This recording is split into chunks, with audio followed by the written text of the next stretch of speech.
O manto de São José. Quando da infância de Jesus, os moradores da região onde viviam eram muito pobres.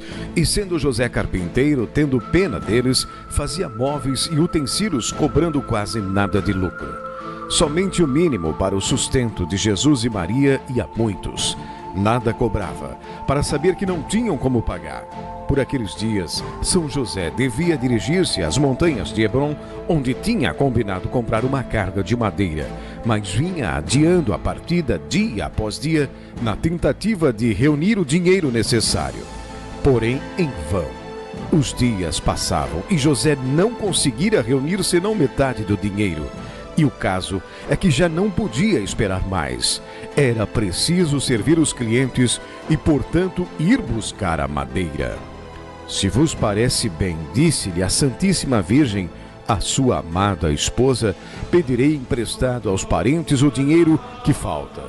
Eu mesmo irei, respondeu José. Não, esposo meu, suplicou Maria, deveis fazer uma longa viagem e não vos deveis cansar. E cobrindo a cabeça, segundo o costume, saiu de casa. Ao regressar, disse-lhe: não há dinheiro.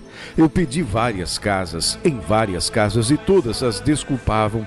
Com certeza não tem, porque se tivessem, porque se negariam a emprestá-lo a nós? Mas pensei uma coisa, continuou Maria, ocultando sob um doce sorriso o sentimento do seu coração.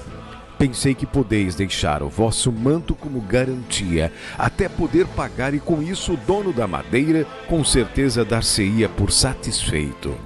Pensastes bem, disse São José, baixando os olhos, para que a sua virginal esposa não os vissem rasos de lágrimas. Adeus, esposo meu, disse Maria ao despedir-se. O Deus de Abraão vos acompanhe e o seu anjo vos guie. Adeus, esposa minha, procurarei regressar depressa. E partiu o santo com a metade do dinheiro e o manto novo que Maria lhe oferecera no dia do casamento. Deus te abençoe, Ismael, disse o pai adotivo de Jesus de modo cortês, ao chegar à presença do dono da madeira contratada. Vens buscar a madeira? Foi a resposta à saudação de José. Bem podias ter vindo antes. Pouco faltou para que ficasses sem nenhuma. Ismael tinha mau feitio. Era um avarento sem coração, e a sua casa nunca conhecera a paz. E a sua paixão era o dinheiro, e tudo isso sabia José desde que negociava com ele. Por isso, já podemos imaginar a aflição que sentia o humilde carpinteiro por ter que declarar o estado das suas finanças. Escolheu a madeira, pondo-a de lado, e chegado o momento, chamou à parte Ismael e falou-lhe o seguinte: eu não trago comigo senão a metade do dinheiro, mas tu sabes que sempre te paguei até a última moeda. Tenha um pouco de paciência e pagar-te-ei tudo, entretanto fica com este manto como garantia. Ismael protestou e voltou a protestar, de tal modo que esteve a ponto de desfazer o negócio. Mas no fim, acabou por ceder, se bem que deu mau grado, ficando com o manto do casamento de São José como garantia, até que este pudesse pagar. O avarento Ismael tinha doentes os olhos desde havia muito tempo, e apesar de investir muito dinheiro em remédios e médicos, não conseguiria ainda recuperar a saúde. Tinha já perdido a esperança de se curar, pelo que foi grande a sua surpresa quando, na manhã seguinte a este dia, constatou que os seus olhos estavam sãos, como se nunca tivesse estado doentes. Mas o que é isto? Perguntou-se. Ontem doentes com úlceras incuráveis e hoje sãos sem medicina alguma. Não atinava Ismael com a razão de tudo aquilo que, ao chegar em casa, contou à sua esposa o prodígio. Eva, que assim se chamava a mulher, era uma verdadeira serpente, tinha um gênio de fera, e desde que casara com Ismael, jamais havia tido paz, nem tranquilidade, nem gosto no matrimônio, mas aquela noite parecia um cordeiro. Que doçura! E das suas palavras, que mansidão, que alegria no seu rosto antes sombrio e enrugado pela ira. O que é isso? Que mudança esta? Que traria tal mudança? Perguntava Ismael. Toma este manto e guarda-o, disse Ismael a Eva. É de José, o carpinteiro de Nazaré, e há de voltar por ele. Este manto deve ser a explicação de tudo o que está acontecendo. Pensou para si Ismael: desde que eu tenho o meu poder, eu sinto em mim tal mudança, tais afetos e tais desejos. Ouviram então um barulho no estábulo e, terminando a conversa, acudiram para ver o que se tratava. Uma vaca, a melhor e mais gorda, retorcia-se no chão.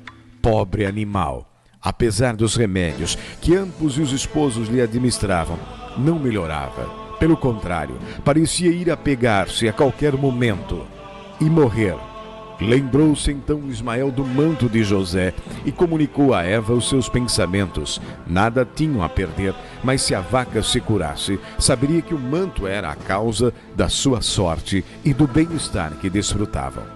Assim que lhe puseram o manto em cima do animal, levantou-se do chão, onde antes se retorcia, e pôs-se a comer como se nada tivesse acontecido.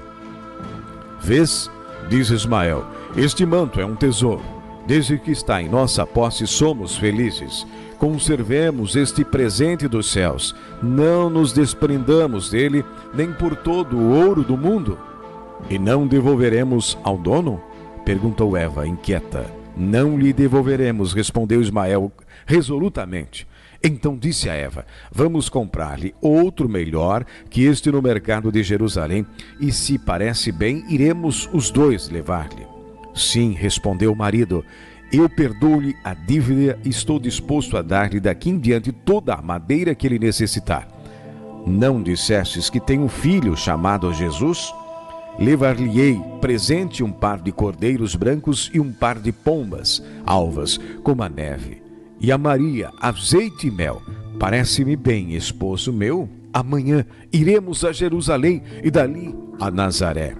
Já estavam os camelos preparados para a viagem quando chegou ofegante um irmão mais novo de Ismael, dizendo que a casa de seu pai estava ardendo em chamas e era preciso levar o manto do carpinteiro para apagar o incêndio.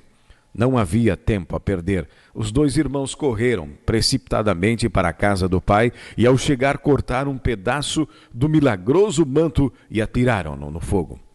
Não foi necessário derramar uma só gota de água. Aquilo foi o bastante para apagar o incêndio. As gentes admiraram-se ao ver tal prodígio e louvaram o Senhor.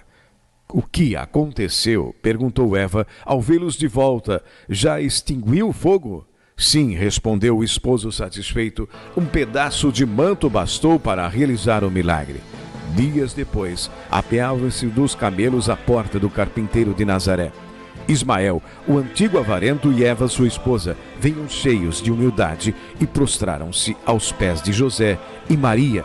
Ao vê-los, José e a Santíssima Virgem Maria pensaram que vinham reclamar o dinheiro em falta e encheram-se de tristeza, pois ainda não tinham conseguido reuni-lo.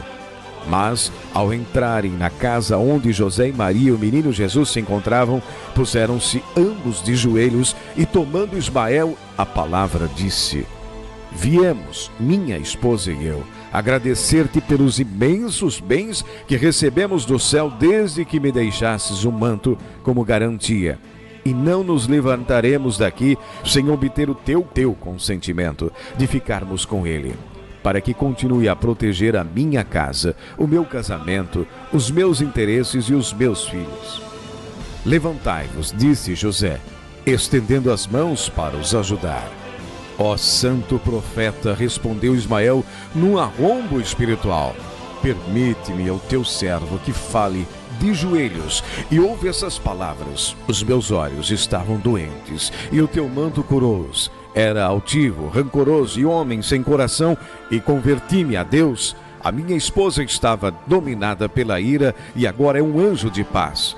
Deviam-me grandes quantias de dinheiro e cobrei tudo sem trabalho algum. Estava doente, a melhor das minhas vacas, e curou-se de repente. Incendiou-se a casa de meu pai e extinguiu-se o fogo, instantaneamente, ao atirar para o meio das chamas um pedaço do teu manto. Louvado seja Deus por tudo, disse, baixando os olhos, o santo carpinteiro. Levantai-vos, que não está bem que estejais de joelhos diante de um homem tão humilde como eu. Ainda não terminei, respondeu Ismael. Tu não és um homem como os outros, mas um santo, um profeta, um anjo na terra. Trazemos-te um manto novo, dos melhores que se tecem em Sidom. A Maria, tua esposa, trazemos-lhe, oferecemos um par de cordeiros brancos e um par de pombas mais alvas que a neve do Líbano. Aceita esses humildes presentes, dispõe da minha casa, do meu gado, dos meus bosques, das minhas riquezas, de tudo o que possuo, e não me peças de volta o teu manto. Ficai com ele, disse o santo carpinteiro, e graças e muitas graças pelas vossas ofertas.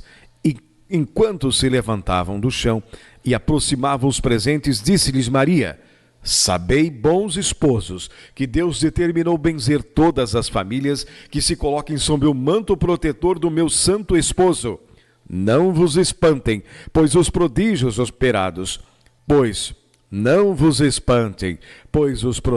operados, outros maiores vereis. Amai a José, serviu, guardai o manto, dividiu entre os vossos filhos, e seja esta a melhor herança deixareis no mundo.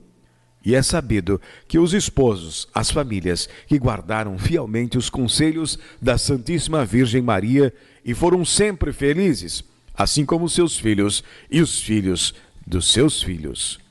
Você ouviu a história do manto de São José.